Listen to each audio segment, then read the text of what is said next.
The air is thick over Ninoy Aquino International Airport, heavy with anticipation, and the kind of tension that only comes in the dead of night.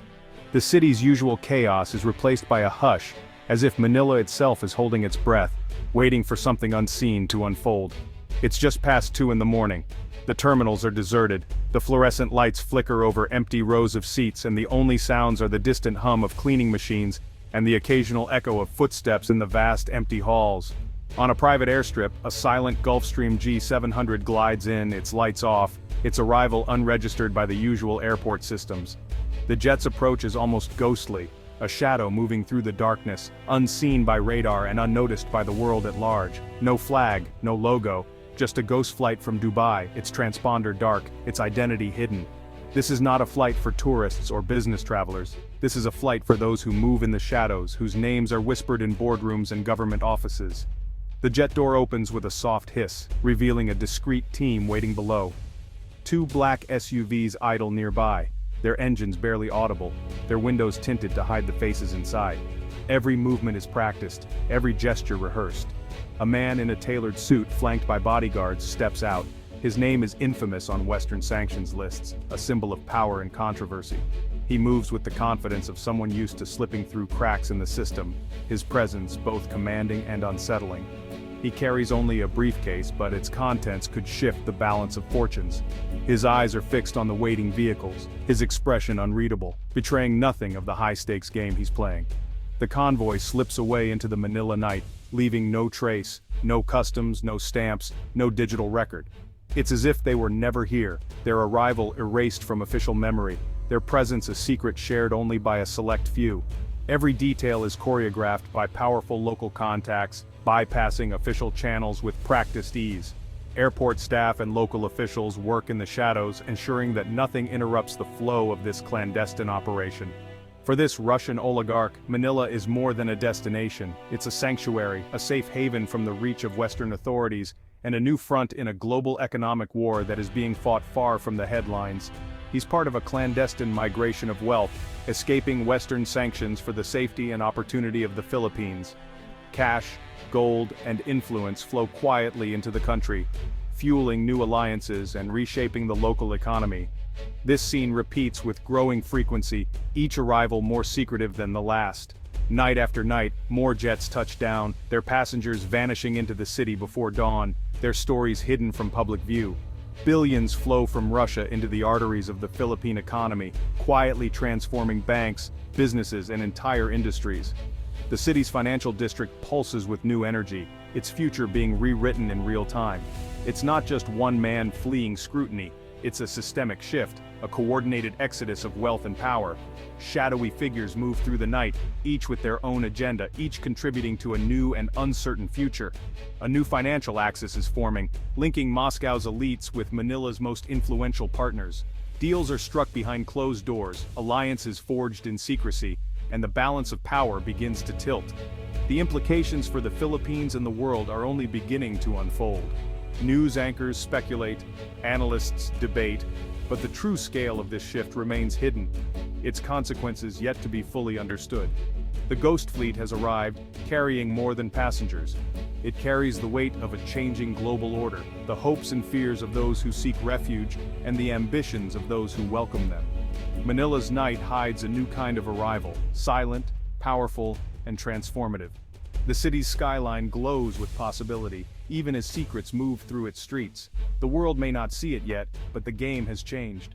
As dawn breaks over Manila, a new chapter in global finance begins, one written in shadows, and destined to shape the future in ways we are only beginning to imagine. Why the Philippines? Why has Manila, a city once overlooked in global finance, suddenly become the focus of so much international attention?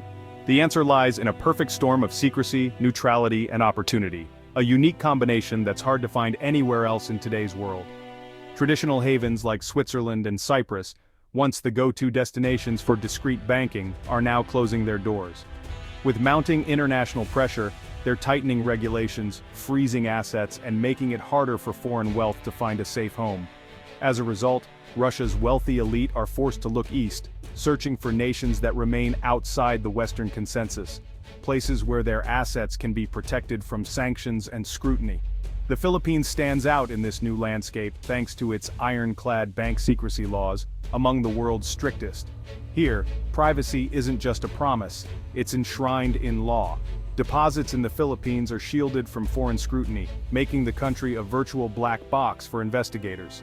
For those seeking to keep their financial activities hidden, this is a rare and valuable advantage. Political neutrality is another major draw. The Philippines has carefully avoided taking sides in the ongoing West Russia conflict, sending a clear and reassuring signal to Moscow's elite that their interests will be respected. The government, eager to accelerate post-pandemic recovery, sees Russian capital as a powerful catalyst for growth. Welcoming foreign investment is now a top priority. The country's young, dynamic economy offers fertile ground for investment. Manila is buzzing with new businesses, infrastructure projects, and a tech-savvy workforce ready to seize global opportunities.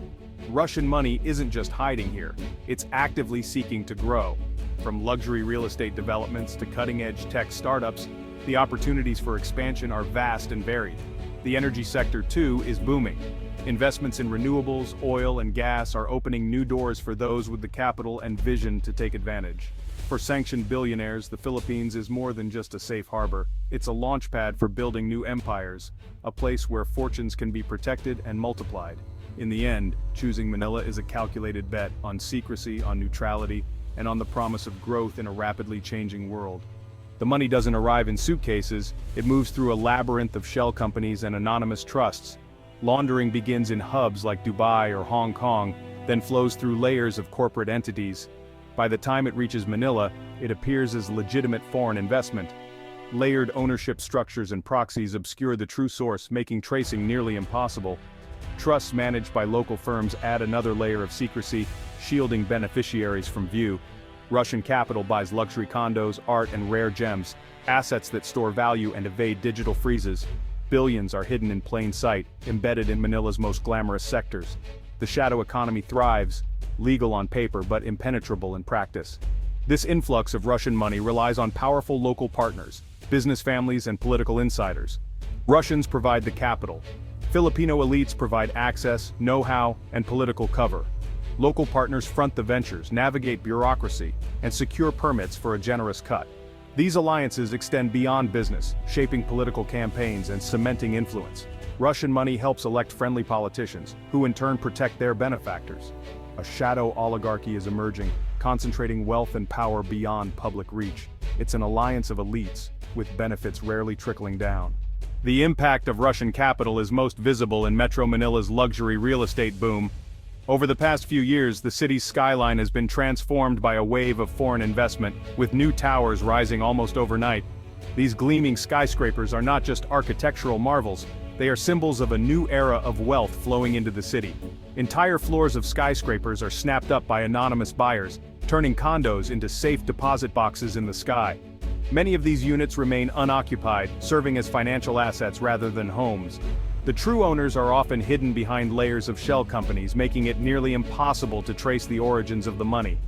Property values soar, fueling a speculative bubble and transforming the city's skyline. As prices climb, local residents are increasingly priced out, and the city's character shifts to cater to the ultra-wealthy. The gap between those who can afford these new homes and those who cannot grows ever wider. The tech sector is next. Russian investors pour millions into startups, accelerating innovation but raising concerns about digital dependence. While this influx of capital helps Filipino entrepreneurs scale their ideas, it also means that the country's digital future is increasingly shaped by foreign interests, sparking debates about sovereignty and control. In energy, Russian money funds renewables and gas projects, aligning with national needs but giving foreign actors strategic leverage. These investments promise cleaner power and economic growth, but they also create new dependencies that could shape the country's policies for decades to come. The boom is real, but highly concentrated. Most of the benefits are confined to a handful of sectors and neighborhoods, leaving much of the city untouched by this new prosperity. Government touts progress, but the origins of this wealth remain unspoken. Officials highlight economic growth and job creation, yet rarely address the risks or the opaque sources of investment fueling the boom. Prosperity is limited to select sectors, creating islands of affluence amid widespread inequality. For many, the glittering towers are a distant dream, while daily life remains a struggle just blocks away. The benefits are uneven and the foundation is secrecy. Behind closed doors, deals are struck that shape the city's future, but the public remains largely in the dark. The gilded boom masks deeper divides. Beneath the surface, the city's transformation is as much about exclusion as it is about progress, leaving many to wonder who truly benefits from this new era of prosperity. Russian billions are deepening the divide in Philippine society. Manila is now two cities, one of gated luxury, the other of daily struggle. Exclusive enclaves house Russian and Filipino elites, while property prices push locals out. The cost of living soars, making home ownership a distant dream for most. The economic boom feels like a rumor in the city's slums where millions lack basic services. Jobs created are either highly specialized or low-wage, fueling resentment. Inequality threatens social stability and multiplies corruption risks. Billion-dollar deals tempt officials to bend the rules, eroding trust in institutions. The system appears rigged, deepening the chasm between rich and poor. The divide is no longer just economic, it's existential. The contrast is stark. Russian elites live in a bubble of luxury, untouched by the struggles outside. Private yachts, exclusive resorts, and designer shopping define their world. Their children grow up in privilege, shielded from the realities of the country. Meanwhile, workers who build their towers earn a pittance, living in cramped quarters and worrying about daily survival. The high life is built on the labor of the many, creating a society split by wealth and experience. The ultra-rich and the poor share the same city but inhabit different universes. This disconnect frays the fabric of national identity, replacing unity with hierarchy. The Russian influx brings short-term gains but long-term risks. Western governments are watching, the Philippines risks being gray-listed or blacklisted by global watchdogs. Such a move would cripple the economy, disrupt remittances, and deter investment. The government walks a tightrope, balancing Russian cash against potential isolation. There's also the risk of importing crime, corruption, and even violence as rival factions compete. Local agencies may be unprepared for this new brand of transnational crime. Most dangerously, national sovereignty is at stake. Foreign interests could shape key decisions. The price of today's boom could be tomorrow's loss of autonomy.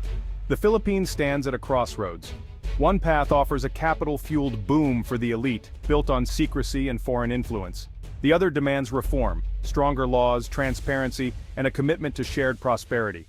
The choice is difficult, facing resistance from those who benefit most. Will leaders build an inclusive economy or deepen the divide?